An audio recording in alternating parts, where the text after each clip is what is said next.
Hello, welcome to the West Side Podcast. This is where we'll post some of our audio from our sermons on Sunday, and we're so glad that you're here. Westside's vision is to reconcile people to God through the grace of Jesus step by step. We hope you enjoy, and thanks for tuning in.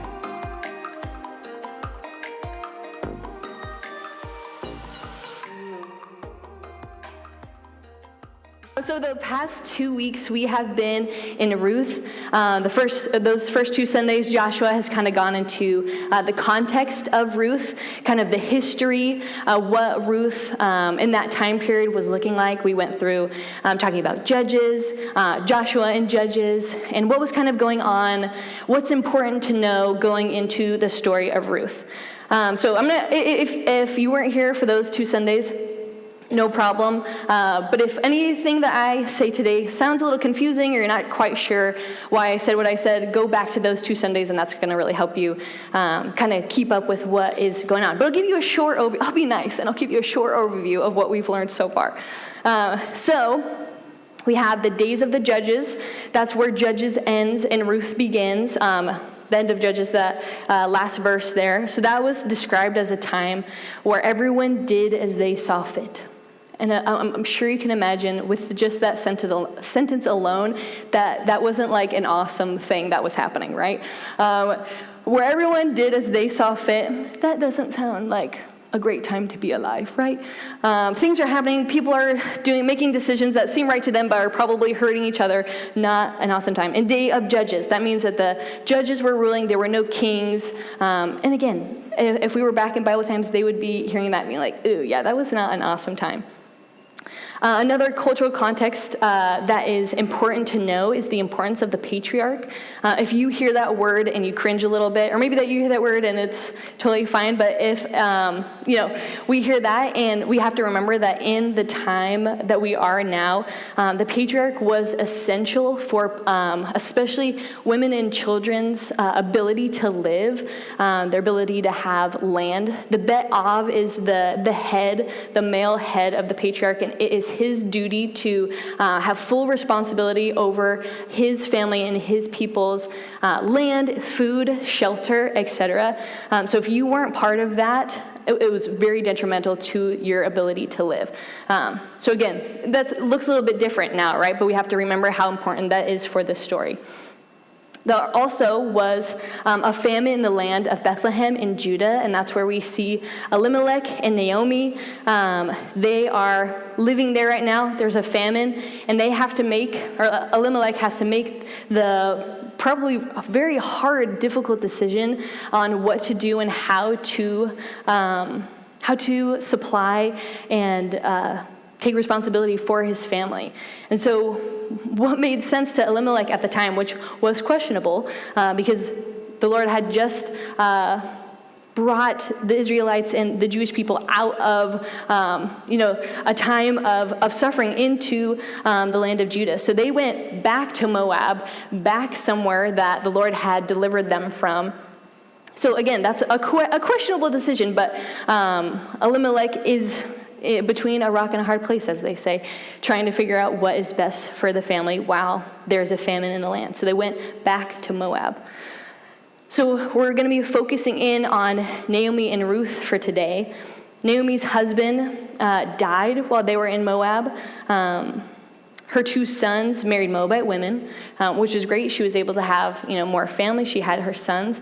But eventually her 2 sons died, which I'm sure if you are a woman with a husband and 2 sons, or any sense of family, and you're losing your family members in a foreign land, especially when the importance of the patriarch was so crucial, Naomi is finding herself in a really hard spot of not only grieving the loss of her family members, but also losing her chance of shelter and food, etc. She's in a spot where she has to make decisions. So we're going to jump into Ruth 1, 6 through 22. If you want to follow along, feel free. I'm going to read that to you, so hold tight for a moment as now I go to reading Gianna. When she heard in Moab that the Lord had come to the aid of his people by providing food for them, Naomi and her daughters-in-law prepared to return home from there. With her 2 daughters-in-law, she left the place where she had been living and set out on the road that would take them back to the land of Judah. Then Naomi said to her 2 daughters-in-law, "Go back, each of you, to your mother's home. May the Lord show kindness to you as you have shown to your dead and to me. May the Lord grant that each of you will find rest in the home of another husband." Then she kissed them, and they wept aloud and said to her, "We will go back with you to your people." But Naomi said, Return home, my daughters. Why would you come with me? Am I going to have any more sons who could become your husbands? Return home, my daughters. I am too old to have another husband. Even if I thought there was still hope for me, even if I had a husband tonight and then gave birth to sons, would you wait until they grew up? Would you remain unmarried for them? No, my daughters, it is more bitter for me than for you, because the Lord's hand has gone out against me. At this they wept again. Then Orpah kissed her mother-in-law goodbye, but Ruth clung to her. "Look," Naomi said, "your sister-in-law is going back to her people and her gods. Go back with her." But Ruth replied, "Don't urge me to leave you or turn back from you. Where you go, I will go, and where you stay, I will stay. Your people will be my people, and your God, my God. Where you die, I will die, and there I will be buried. May the Lord deal with me, be it ever so severely, if anything but death separates you and me." When Naomi realized that Ruth was determined to go with her, she stopped urging. So the 2 women went on until they came to Bethlehem. When they arrived in Bethlehem, the whole town was stirred because of them, and the women exclaimed, "Can this be Naomi?" "Don't call me Naomi," she told them. Call me Mara, because the Almighty has made my life very bitter. I went away full, but the Lord has brought me back empty. Why call me Naomi? The Lord has afflicted me. The Almighty has brought misfortune upon me. So Naomi returned from Moab, accompanied by Ruth the Moabitess, her daughter-in-law, arriving in Bethlehem as the barley harvest was beginning. So let's go back to the beginning. Naomi, where are we now? Naomi and her 2 daughters-in-law. And can I just say, I don't love that it's the phrase daughters-in-law. I feel like it should be daughter-in-laws. That is just my take from the Bible, right? Okay. Naomi and her 2 daughters-in-law decide to return back to Bethlehem in Judah because the Lord had provided food there. So Naomi's in this spot. She's like, okay, we're in Moab. I don't have my sons. I don't have my husband. But I've heard that the Lord has provided food again in Bethlehem in Judah. So I'm going to go back to my home after being in Moab for 10 plus years. But I know that my daughters-in-law should not be coming with me. So she tells the daughters to return back to their own land, their own mothers, so they have a chance to marry again. She knows this is my burden to carry. You stay here, you're going to be so much better off without me. So please stay back, have a chance to have a successful life, a fulfilled life, a life of security. So imagine sweet Naomi, a mother figure, who is probably a bit elderly at this point. She is determined to go back to Bethlehem on her own. In her own grieving, in her own sorrow, she still wants the best for her daughters, who at this point, after 10 plus years, living together, living in tight quarters, feels so strongly that she wants the best for them because she loves them. She knows they are truly better off without her because she's not going to have another husband, another sons. There's no point for her daughters to wait up and wait for potentially something to happen. So she's telling them, this is my burden to carry, not yours. The Lord has turned away from me. The Lord has turned away from you. The Lord has turned away from me, and you should not have to deal with that. You should not have to do the hard thing that I'm trying to do. So the daughters-in-law, they weep with each other. They weep with Naomi. And ultimately, Orpah says, she's probably hearing Naomi's advice, and she's going, yeah, you're probably right. Though I love you, Naomi, and though I want to care for you and be with you, the advice you're giving me is probably good. I probably should go back because I will have a chance to have a husband, to have land, to have food, et cetera, et cetera. But Ruth is determined to stay with Naomi. She's making a different decision. And we're probably, if we're in Ruth's shoes, we're probably thinking like, why are you doing that? Like, that doesn't really seem like the right answer. Naomi's telling you that's not the right answer. So Ruth is deciding to make a brave, a courageous, a selfless decision to basically go back, or not even go back, go into an unknown land, go to Bethlehem in Judah, a place that she knows nothing about, with Naomi. If we went back to our sermons and we knew more about Moab, just know that Moab was kind of an icky place. It wasn't a place that you wanted to be from. It wasn't, the Jews and the Moabites did not get along. Ruth going to Bethlehem was going to be scary, especially for Ruth being a Moabitess. She's going to come into a land where people are going to be like, Naomi, you brought back a Moabitess? Like, who is this person? Why did you bring this person here? So she was ready to, again, be in a place totally unknown to her, unknown land, unknown living situation. Just the culture in Bethlehem was probably different. The gods were different, as we know. But Ruth doesn't want Naomi to do this alone. She knows that without Naomi means Naomi's probably not going to make it, or is going to be in a really bad spot. She is choosing to do an act of selfless love. So what is Ruth giving up? We've kind of said already, but she's giving up the chances of finding another husband, which means losing security and comfort. Again, we have to remember the patriarch and why that's important, because women, we're cool and we can do things. But back then, this is a time where that meant security and comfort. She would be losing out on food and shelter. She gave up going back to her own family with a chance of finding another husband. But it was all because she loved Naomi and didn't want to leave her, an elderly widow, by herself. And I think we can go as far to say that there wasn't necessarily a right decision. If we look at Orpah and we look at Ruth, we're not, blaming one or the other for being like, oh, you made the right decision to go back, or you made the wrong decision to not go with her, or whatever.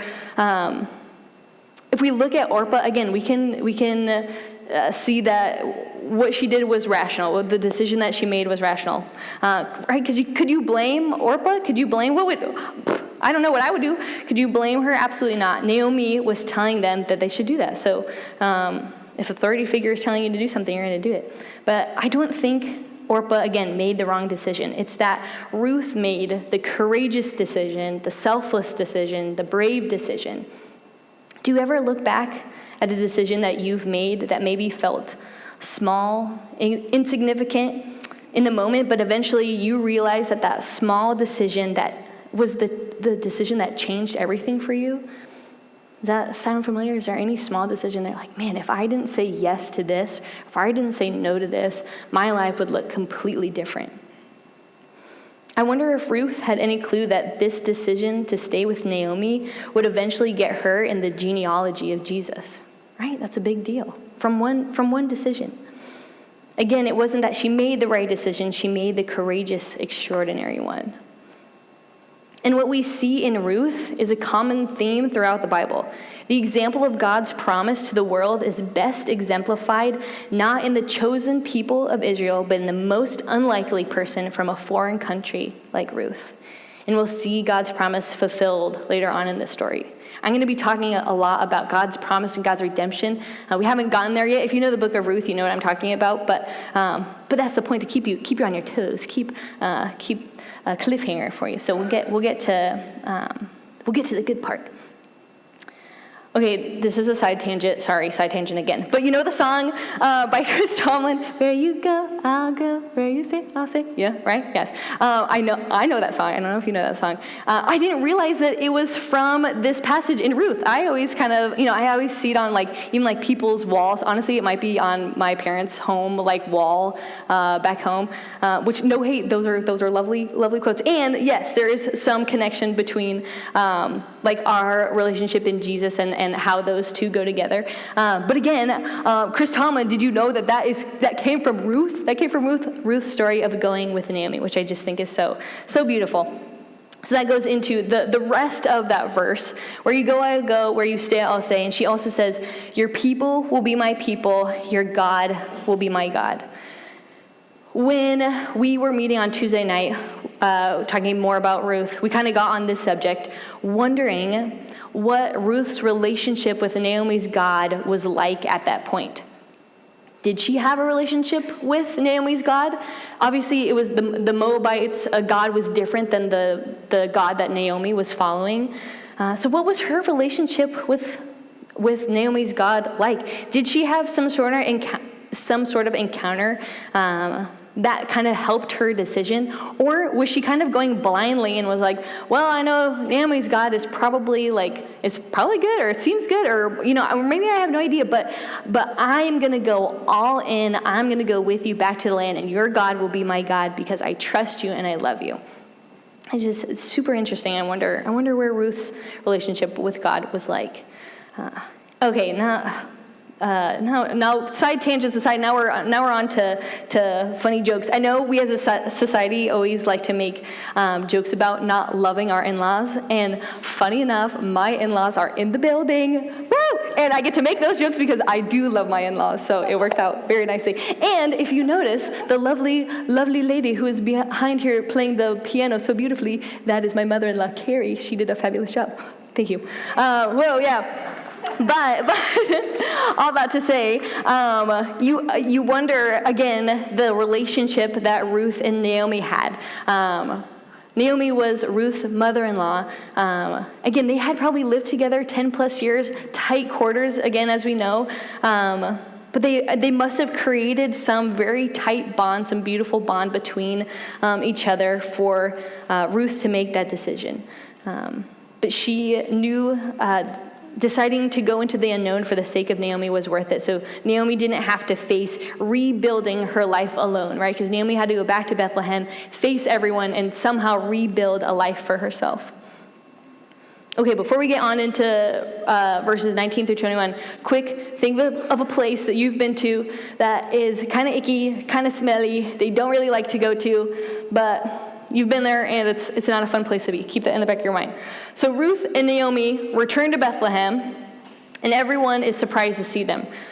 They haven't seen Naomi in over 10 years. So here we go. Imagine yourself in the place that maybe you've always lived. If you've moved around a lot, just imagine a place that feels like home. You're in a place that feels like home. You leave to go to the icky, smelly, weird place that you don't really like. Mine is personally Bakersfield, California, because I like to say that's the armpit of California. So sorry if you're from Bakersfield.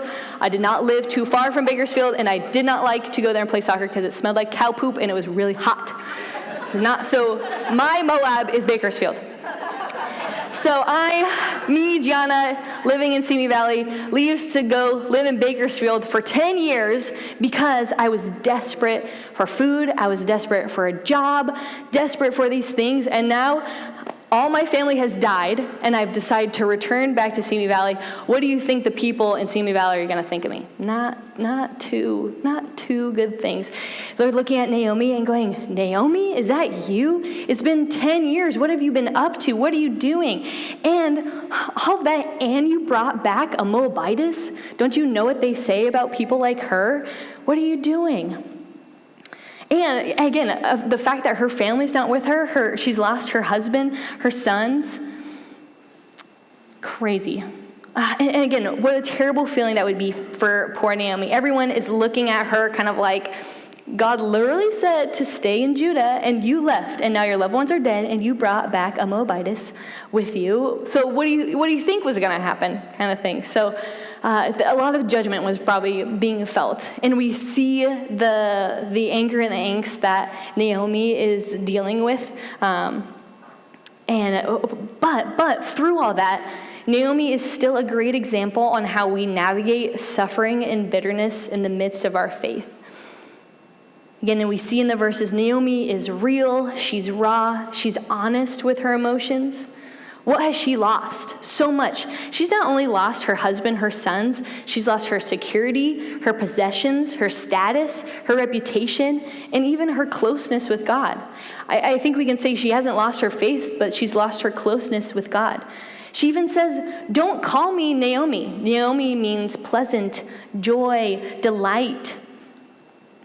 She says, call me Mara, which means bitter. Call me something totally else, which I'm so curious in this time, was Naomi being, obviously she's going through a very tough time, but I'm like, Naomi, were you being a little dramatic, changing your whole name because of this? Probably not. But I'd love to think the drama was there a little bit. I love drama, just kidding. She's feeling bitter, so she says, call me bitter. I am not joy, I'm not pleasant, I'm not delightful right now. She gives herself time to be upset and angry and frustrated with God. She feels forgotten. She feels neglected. She says, the Lord has left me. I left full and I have come back absolutely emptied. The Lord has emptied me of everything that I have. So that's it. I've laid it out on the floor. This is how I'm feeling. Those struggles, trials, feelings, emotions we experience in this world are real and should not be pushed off to the side. What happens when we don't deal with our bitterness? We become critical, we become insensitive, negative, resentful. You are not alone in those feelings, and you definitely do not need to hide them from God. You're not doing yourselves any favors if you don't bring your bitterness to the Lord. And I promise he can handle it. He can handle everything. He wants to hear your anger, your feeling of being betrayed or left alone. He wants to hear it. And again, he can handle it. We don't have to put a fake smile on our face and just get through it. And again, Naomi being a great example of this. So you're like, okay, cool. And how are we supposed to get through it? How does Naomi get through it? Let's look at that. How does Naomi get through it? I think there are 3 ways. The gift of Ruth's decision to stay with her, what Naomi can control, which is her response, and God's ultimate redemption of their story, which will come later, but that is part of it. Even in her bitterness, imagine when Ruth's decision really sunk in for Naomi. I kind of imagine them like making the trek, making the walk back to Bethlehem. And Naomi's going like, okay, like maybe I'll actually be okay. With Ruth here with me, maybe I can make it. Maybe something will come of this. I'm still really mad, but I am so thankful for Ruth's decision to stay with me. An act of selfless love from Ruth might have just changed Naomi's life completely. And see, this is the exciting part. This is how we ourselves can live and love like Jesus. Ruth being an incredible example of that. The decisions we make to truly love one another, to lay down our life for our friend, or another, not even our friend, our enemy, to love like Jesus loves us, those decisions can make all the difference, even if it still feels like that small decision. When's the time in your life when someone's made a small decision to love you well and it made all the difference for you? Sometimes those things happen and that person doesn't even know. It could be a passing by situation, and you don't even know that could change someone's day. Or where can you love someone selflessly that can change someone's world? Again, what small decisions can we make to love each other well that changes everything for someone else? This is why community with each other and with God is so important. This is why we are here together on a Sunday, right? This is why we live life with each other. We need each other. And it doesn't have to be something so grand, so significant. You don't have to bring, again, just like the song said, with how we approach God, we don't have to bring spice, perfume, fancy things. That's the same with each other. We are just human. We can only give each other so much, but those little things make all the difference, right? We can do those things for each other. God uses the ordinary people like you and me, the poor, the lowly, to fulfill and complete his promises to redeem the situation. That's where we find the Lord. That's where we find his promises. How else did Naomi get through her bitterness? By her response. She gave herself time to feel bitter and angry and upset, but there was eventually a switch where she's like, all right, and what am I going to do about it? How can I respond well? So that's where we get to verse 22, and this is a glimpse into how Naomi is going to choose to respond to her circumstances. The barley harvest. Everyone says, yay, the barley harvest. Woo, the barley harvest is awesome. Woo, okay. The barley harvest is mentioned at the end of this passage. The barley harvest happened around the springtime, around the time of Passover, where the wheat and the field was picked.